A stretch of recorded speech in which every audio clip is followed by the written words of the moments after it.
네, 여러분 안녕하십니까. 7월 25일 월요일 아침 매일 성경 묵상 함께 나누겠습니다. 오늘은 히브리서 13장으로 넘어가서 1절에서 17절까지 말씀인데요. 제가 3절까지를 봉독해 드립니다. 형제 사랑하기를 계속하고 손님 대접하기를 잊지 말라. 이로써 부지 중에 천사들을 대접한 이들이 있었느니라.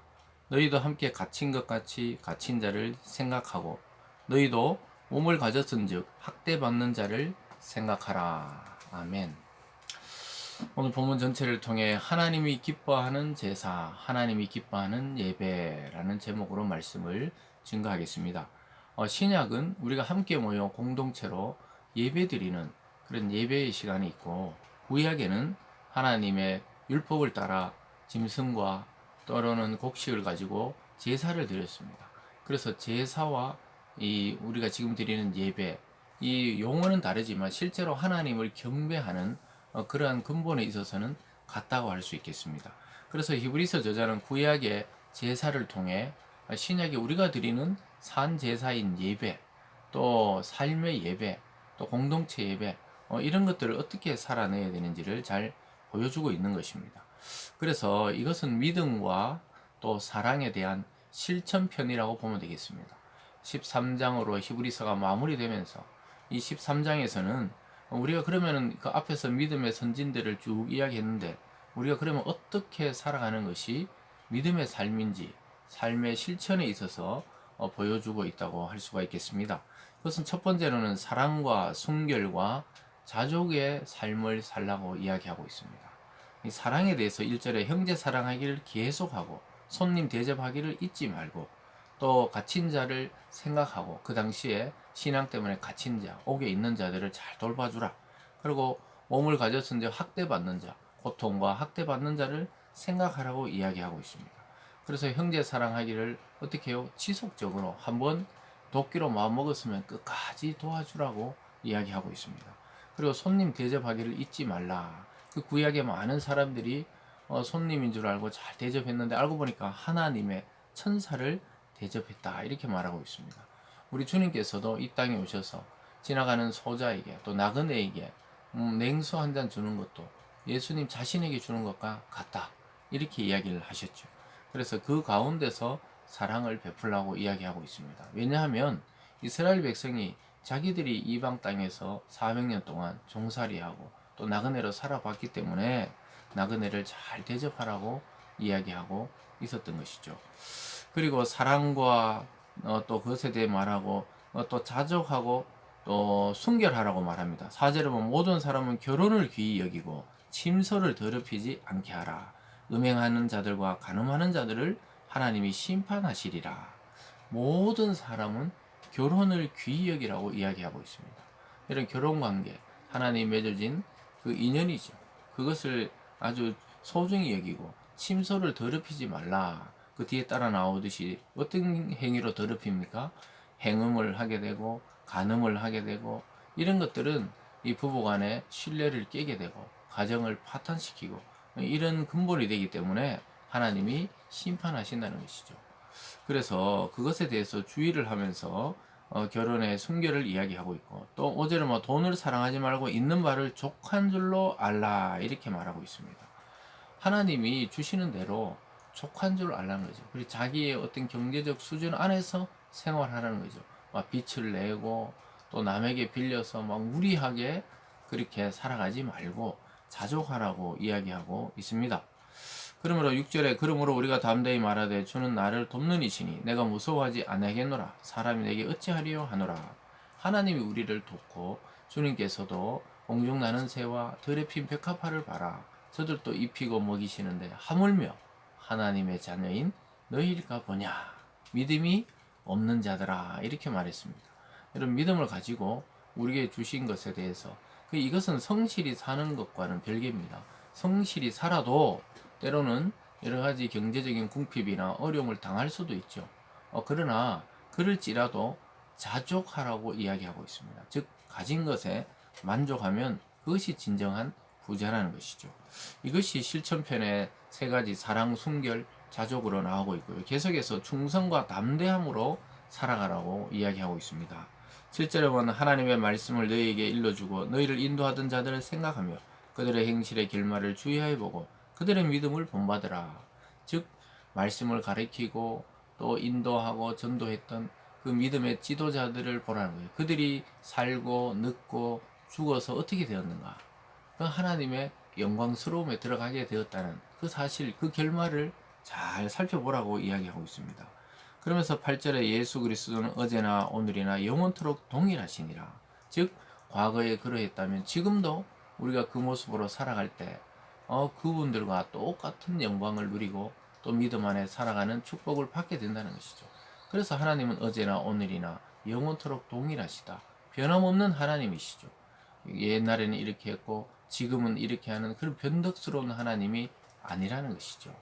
그러면서 계속해서 9절에 여러 가지 다른 교훈에 끌리지 말라. 마음은 은혜로서 굳게 함이 아름답고 음식으로서 할 것이 아니니 음식으로 말미암아 행한 자는 유익을 얻지 못하였느니라.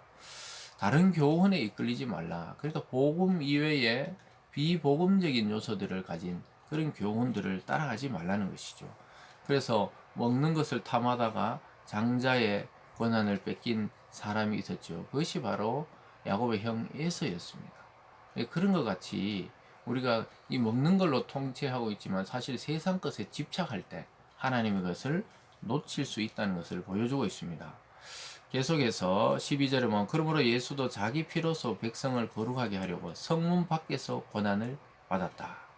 예수의 고난에 대해서 이야기하면서 이 구약의 제사는 성소 안에서 대제사장이 들어가서 1년에 한 번 드렸지만 예수님은 자기 피로서 자기 백성을 거룩하기 위해서 영원한 하나님의 성소에 피를 뿌리기 위해 성문 밖에, 즉 이 예루살렘 성 밖에서 돌아가셨다는 것이죠. 그래서 그것을 부끄러워하지 아니하셨다 이렇게 말씀하고 있습니다. 그것은 바로 하나님 말씀에 충성스럽게 또 담대한 마음으로 믿음으로 그렇게 행하셨다는 거죠. 그러니까 우리는 어떻게 해요? 13절에 그런즉 우리도 그의 치욕을 짊어지고 영문 밖으로 그에게 나아가자. 우리가 여기에는 영원한 도성이 없으므로 장차 올 것을 찾는다 이렇게 말하고 있습니다.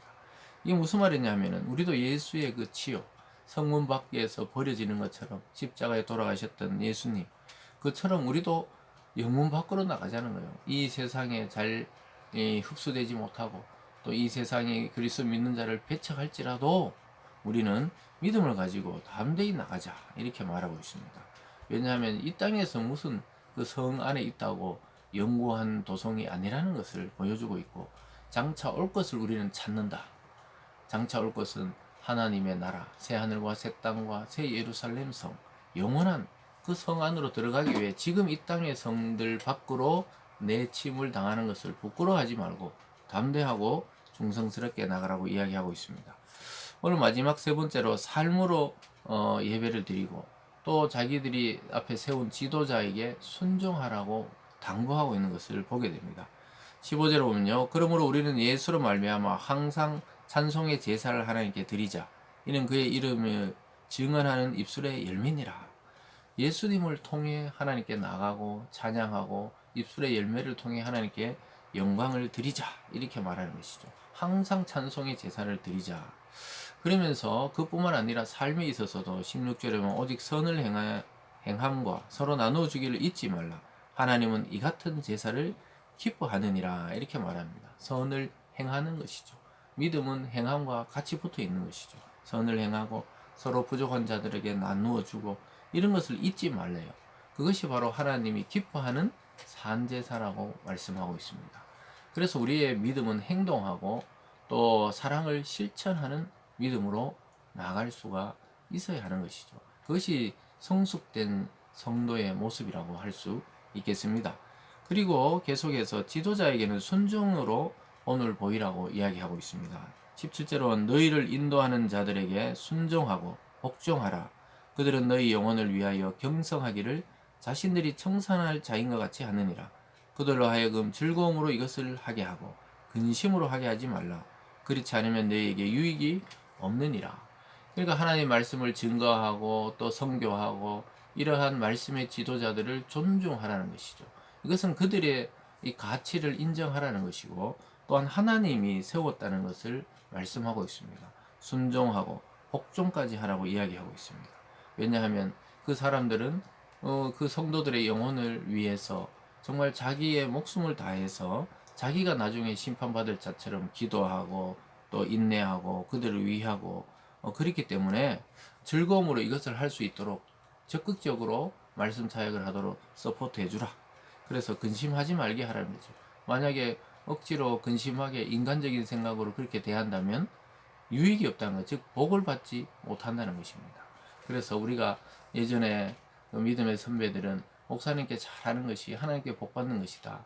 이것이 그 인간에 대한 존중과 존경과 복종을 말하는 것이 아니라 그분을 세우신 하나님을 존중했기 때문에 그렇다, 이렇게 말할 수 있겠습니다. 오늘 하루도 하나님 기뻐하는 산 제사를 통해 사랑과 순결과 자족과 충성과 담대함과 또한 지도자에 대한 순종과 또 삶의 선행으로 승리하는 우리가 되기를 바랍니다. 기도하겠습니다. 사랑의 하나님 아버지, 삶의 제사를 거룩하게 드리게 도와주시고 선행과 사랑과 순종의 사람 되게 하여 주시옵소서. 감사드리며 예수님 이름으로 기도드리옵나이다. 아멘.